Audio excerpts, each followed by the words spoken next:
Hi guys, this is Rachel and this is my first ever remake video. Today we're going to talk about how In Your Eyes by The Weeknd was made on Logic Pro X. Before we start, I'm not a super experienced producer, I'm pretty new to this whole thing, but the one thing I'm pretty proud of is that this whole remake is done using stock plugins, so everything is accessible once you download Logic, and honestly I think it did a pretty damn good job. So let's get right into it.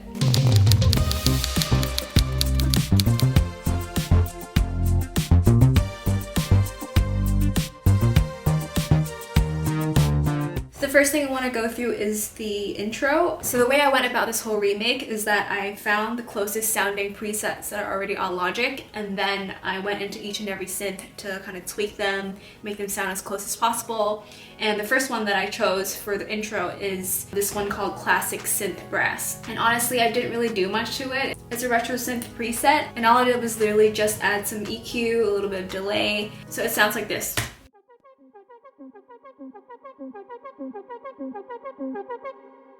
And then the second synth that I used was this sort of 8-bit sounding synth. So for this one, there is no close sounding preset that I could find on Logic, but I made this synth by using this preset called Filtered Saw Lead on ES2. And at first it actually sounds really annoying. It sounds like this. So basically I went into ES2 and I turned off the first and third oscillators, and then I tweaked the ADSR a little bit, turned the cutoff a bit lower, quite a bit lower actually, and then add some chorus to it and some distortion, as well as a bit of EQ, just to EQ out the highs to make it even less whiny, and a bit of delay. So that's basically the two synths that makes up the melody. And the final synth in the intro is this pad, and I chose the classic analog pad on Retro Synth. And this one is also something that I didn't really do anything to. I literally just added some EQ again to EQ out the highs, and then I added some delay and some stereo spread to make it wider and fatter. And it sounds like this.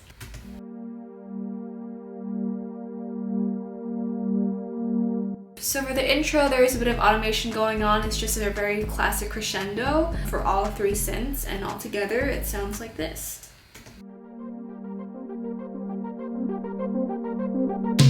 So that's basically the intro, and now comes the bass melody.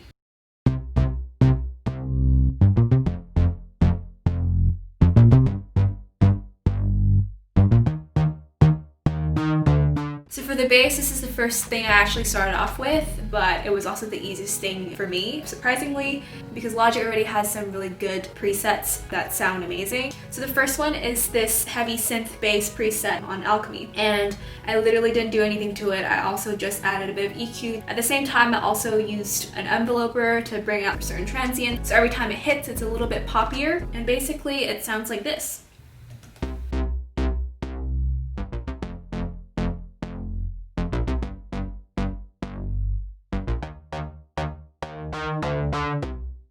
There's a little bit of a sub bass in the sound as well, so I added the deep sub bass preset. That's also an Alchemy, didn't do much to it, just added some EQ, and it sounds like this.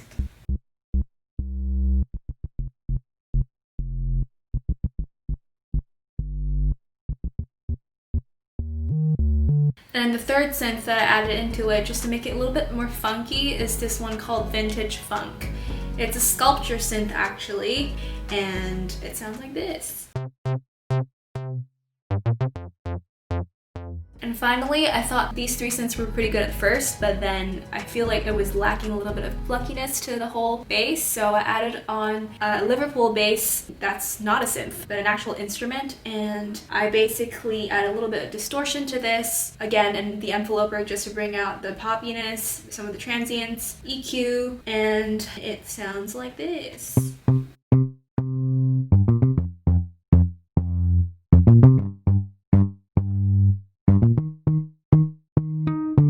Pretty sweet. And then if you listen closely in the track, you'll actually hear some Michael Jackson samples. I think they're Michael Jackson samples, but I feel like if I did try and remake those sounds or samples, it wouldn't sound very accurate. So the way I went about this is actually I used the VoxBox synth and lead that are also presets already on Logic, and then I just added some EQ and a little bit of distortion to it. But then the main thing that really made this sound good was tuning the velocities of each of the MIDI notes. And then the reason why I added another synth which is a slightly different one called the box box lead, is because you'll hear that there are some accents in those Michael Jackson samples or whatever they are, and they're kind of like t and t, if you know what I mean. But yeah, like they're just accents in the middle of the bass notes. I'll let you listen to it with the initial box box synth so that it makes sense.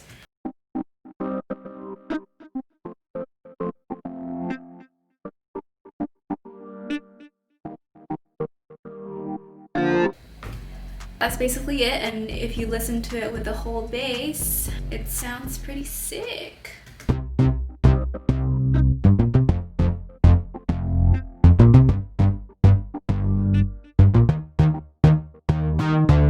And now for the main melody. So the melody is made out of 3 synths, and the first one that I went with was this one called Evolving Currents preset on Alchemy. Originally it sounds like this.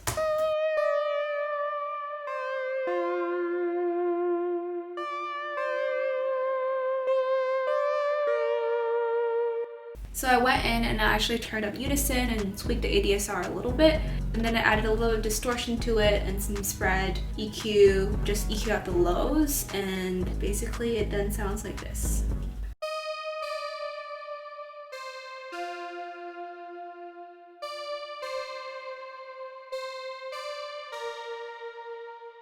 And then there are some chords that come in as well, and I use the exact same settings. It sounds like this.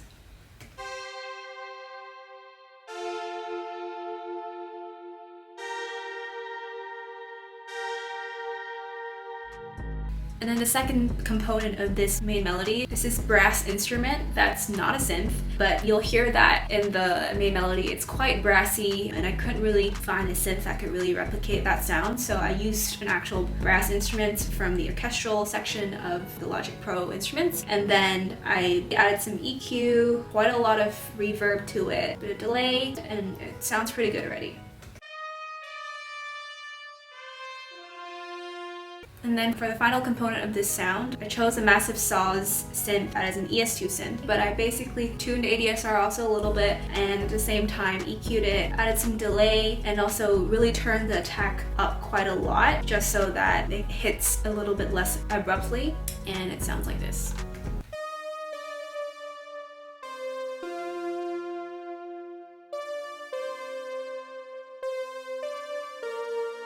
And then I basically duplicated the track, put it up an octave higher so that it sounds a little bit more dynamic, and finally also added the same chords on this Massive Saw preset, and altogether the main melody sounds like this.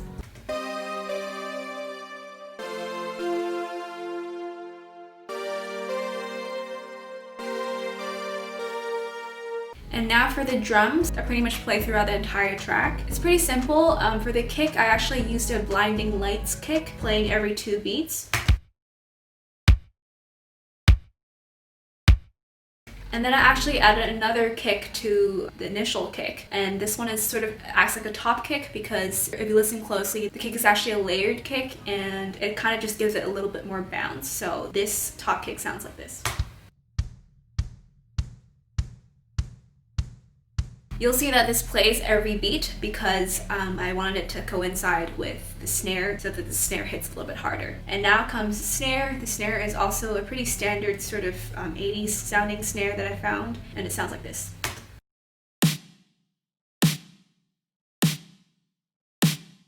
For the snare, I actually added a bit of EQ to it, and then I also used the enveloper just to bring out some of the transients, basically making it hit a little harder, like a bit poppier, and then towards the end you'll see that I also tweaked the gain for the release a little bit. And then for the hi-hats, also pretty standard. It plays in like triplets. It sounds like this. But then in the track, the hi-hats actually have a little bit of a shaker sound, so I added another shaker, did the same pattern, and with the bass.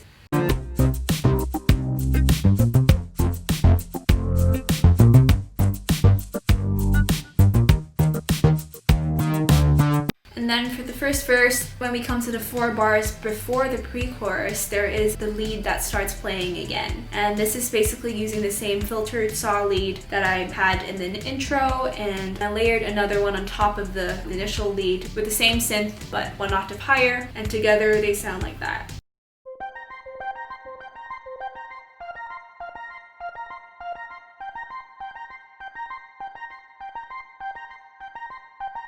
As you can see, there's a little bit of panning going on, so I just added some automation on that, and then now comes the pre-chorus.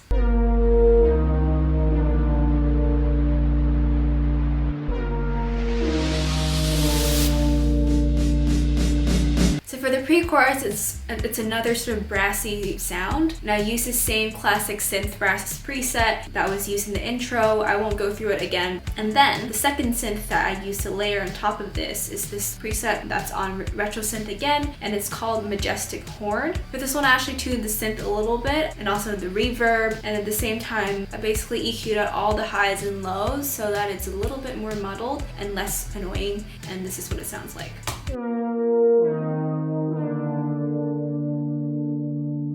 Finally, I also layered a sub bass to this. The melody goes like this.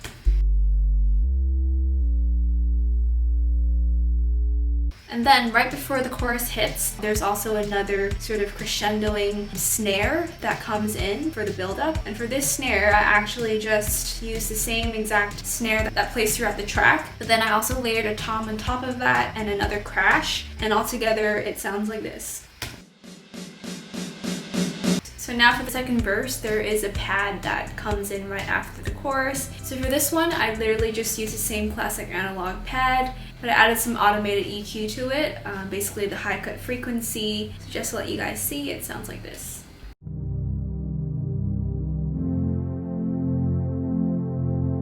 And then there's this melody that plays here. For this melody, I used the same synths as what was in the pre-chorus, but then I did add a guitar to it. And for this one, I used the preset that's called Amp Synth Lead, but then I tweaked a few things in Sculpture. The main thing is just EQing out the highs and the lows, and also adding quite a lot of reverb to it. So it sounds like this on its own. And now comes the final chorus. So for this one, everything's the same, but there is an extra element to it, and that is the guitar strums that are in the background. This actually took me a long time to get it as close as possible, but I don't think it's that close anyways, because there aren't a lot of very good guitar presets on Logic. This is also a guitar preset on Sculpture. It's called the Funky Lake Stratocaster, and then I also tweaked a little bit of the ADSR and also the cutoff. And I basically added some EQ, delay, and it sounds like this.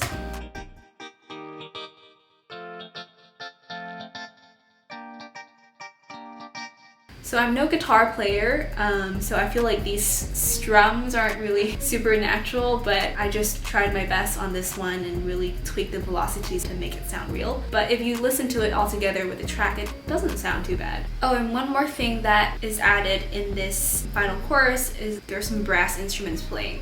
So I used the studio horns for this, and I chose trumpet 3, just pencil in these little patterns, but they're basically just really quick sort of staccato chords, and they sound like this.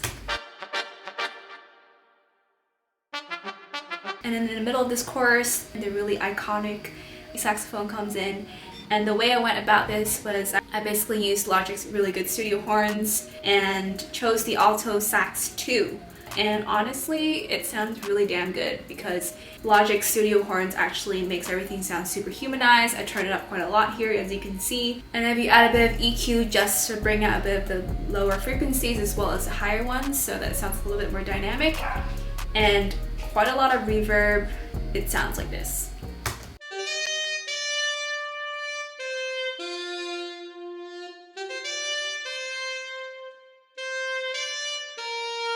And the final thing I want to go through is the risers. For these risers, I actually didn't use any samples. I didn't try and look for them because I wanted to know how to make them. And I think I did pretty well. I used the ESP plugin in Logic, turned down everything and turned up the noise. I pitched it up by 200 cents. And then I also added some reverb, and the main thing is just to automate them correctly. So for example, in the intro when it comes in, I basically added a high cut frequency automation to make it sound like a riser, and it sounds like this. So one more example I'll probably show here is the pre-chorus, where altogether it sounds like this.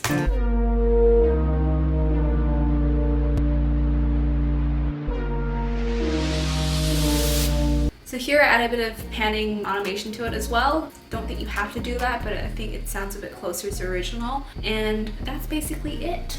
I'll play the final snippet of this track just so you can appreciate how good the sax sounds. And yeah, the final 4 bars here.